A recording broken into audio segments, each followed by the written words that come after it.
Kaya napakalaking kalokohan ang ginawa ni Mayor Tacoy na paglinlang sa press at sa tao ukol sa ongoing flood control program.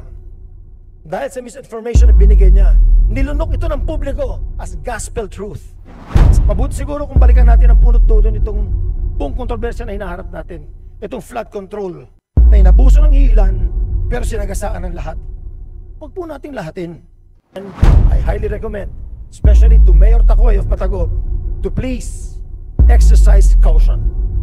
The lack of accountability and integrity of some public servants and contractors have led to the burgeoning problem of persistent floods. Honorable colleagues in Congress, thank you for this opportunity to defend myself and clarify some facts. To the members of the press who took offense in my social media post, I sincerely apologize. Sensitive information has been removed. I understand that the media endeavored to get my side of the story. I acknowledge your efforts. I'm sorry, and I could have handled it better. Ladies and gentlemen, when President Bongbong Marcos called the attention of public servants and contractors involved in faulty flood control projects, I consider the following as his objectives. Number one, to finally put an end to the debilitating floods that we continue to experience nationwide. And two, to restore integrity and accountability in public service. I could not agree more with the President that we as a nation have suffered enough due to the rampant floods and that the time to fix is long overdue. Sadly, my friends, the floods we experienced in the past 2 weeks are expected to remain or recur according to Pagasa's latest forecast. Now, while fixing our flooding issue needs to be top priority for government today, Mayor Bernie Tacoy of Matagob Leyte exploits this vital topic by sensationalizing false information to the media. Now, let me clarify the facts. In an interview with RMN Tacloban, Mayor Tacoy complained that the Matagob flood control project was destroyed due to substandard materials, much as he admitted that the project was still ongoing and unfinished. This fact somehow got lost in translation as articles and posts were written on the same subject. To set the facts straight, we asked the DPWH, 4th District of Leyte, and they clarified that the reason why the flood control wall was damaged is because the project is still ongoing. Hindi pa po tapos. Nagsimula ang proyekto in February of this year at matatapos pa lang sa Nobyembre. Kakatapos pa lang po ng kalagitnaan ng paggawa ng flood control na yan.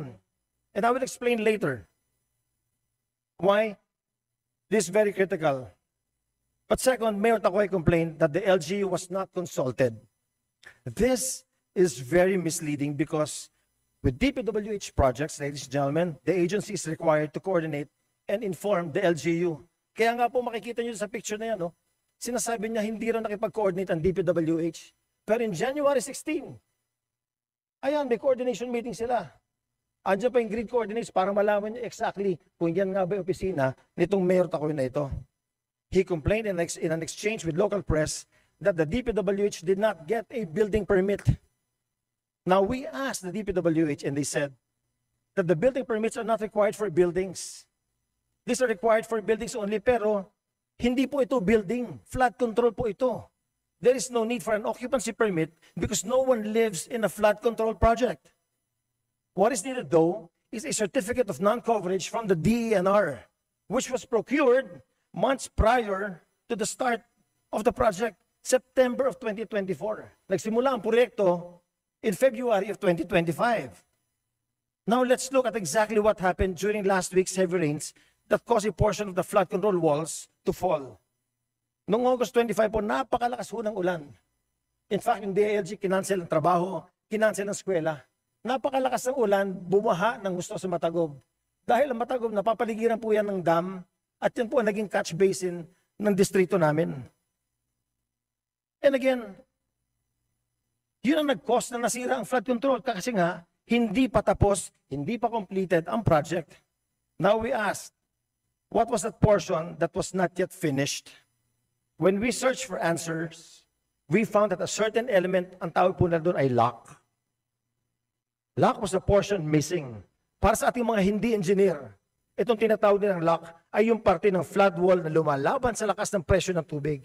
With this element still missing, kasi nga hindi pa tapos yung project, the walls were still not fortified as per plan to withstand expected water pressure. In later, we have the so-called Hibulagnan Dam, situated in the municipality of Villaba, katabi ito ng Matagob, and it spills into two tributaries. At the bottom of all this, ito na po yung Pagsangaan River sa Ormoc City. This is a wider river that can accommodate large volumes of water. This is where we want the waters of Matagob to lead coming from the dam para ma-divert lahat ng flooding waters sa Matagob. I want to inform each and every member of this house that in the district I represent, we have 41 river systems that make up the drainage system of our district. Napakalaki. Now, a visit of the actual project is in question. We'll know the beginning and end of this 322-meter stretch of flood control wall. The subject portion is 25 meters that was damaged during the heavy rains. Tandaan po natin, hindi pa tapos ang proyekto nito at nakaschedule pa lang ito matapos by November 27. So let us all acquaint ourselves with this procedural document. Ang tawag po nila dito sa engineers at saka sa mga arkitekto ang punch list. Tinatanong natin, paano natin malaman na tapos na talaga ang proyekto? There is a checklist specific to a project that DPWH inspectors go through to make sure that projects are done per design. Each project should meet the requirements before being handed over to the LGU. And this process was faithfully done for all flood control projects in the 4th District of Leyte since 2022. I factually say none of the completed projects in my district have been damaged except for this one na ongoing at hindi pa tapos. And I invite anyone with any doubt about any anomalies in flood control projects in the district I represent to scrutinize the documents and actual projects. Moreover, the COA had already inspected this very project. Findings would be available from the DPWH or COA. If ever any verified anomalies surface, just in case, well, I would gladly face the issue. But until then, I highly recommend, especially to Mayor Tacoy of Matagob, to please exercise caution. The lack of accountability and integrity of some public servants and contractors have led to the burgeoning problem of persistent floods. Some, but not certainly all.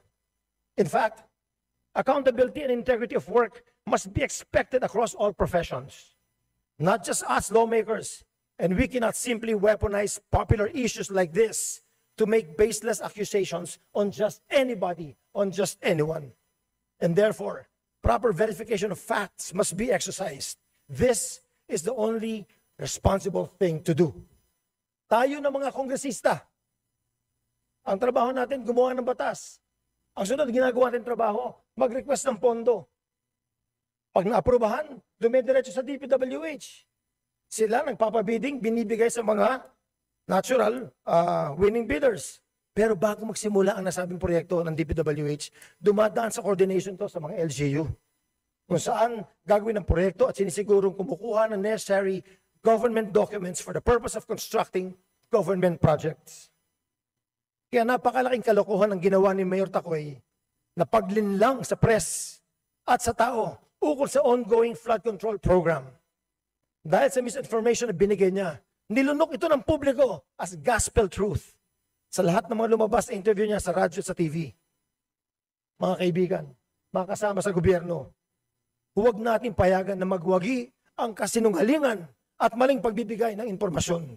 Then comes the issue of ethics. I looked up the meaning of ethics online and it says, ethics is a study of what is morally right and wrong, good and bad, involving systems of moral principles and values. It includes examining our values, principles, and purposes to determine how we should live and interact with others, ensuring fairness, respect for rights, and the minimization of harm.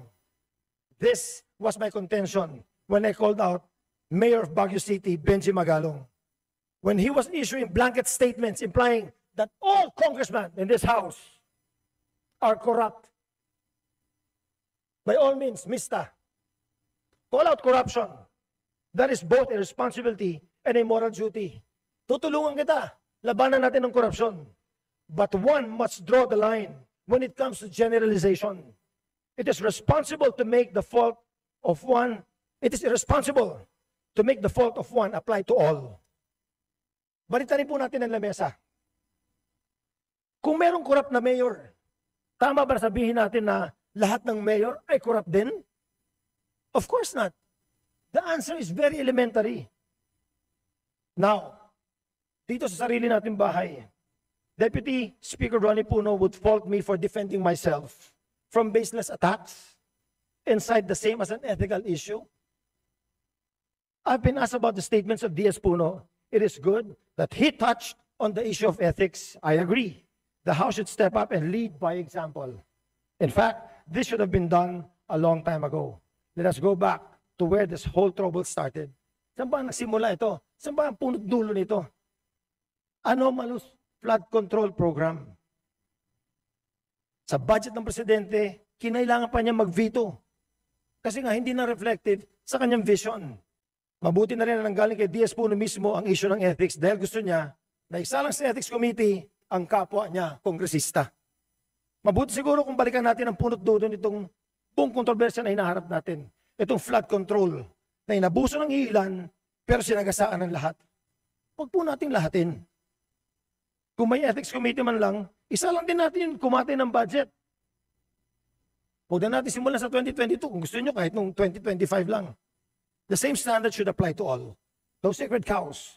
You speak of ethics when one rises to defend his name from baseless allegations. All the more ethics should come into play when a whole institution is tarnished over the lack of accountability of some. Ladies and gentlemen, to end this privileged speech of mine, in 1991, thousands of people died in Ormoc because of a flash flood. 8,000 people perished in 45 minutes. But under our watch, we have gone to great lengths to ensure that all projects are not substandard and all are above board.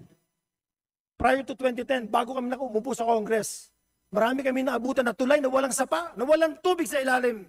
Pero nilagyan na lang ng tulay.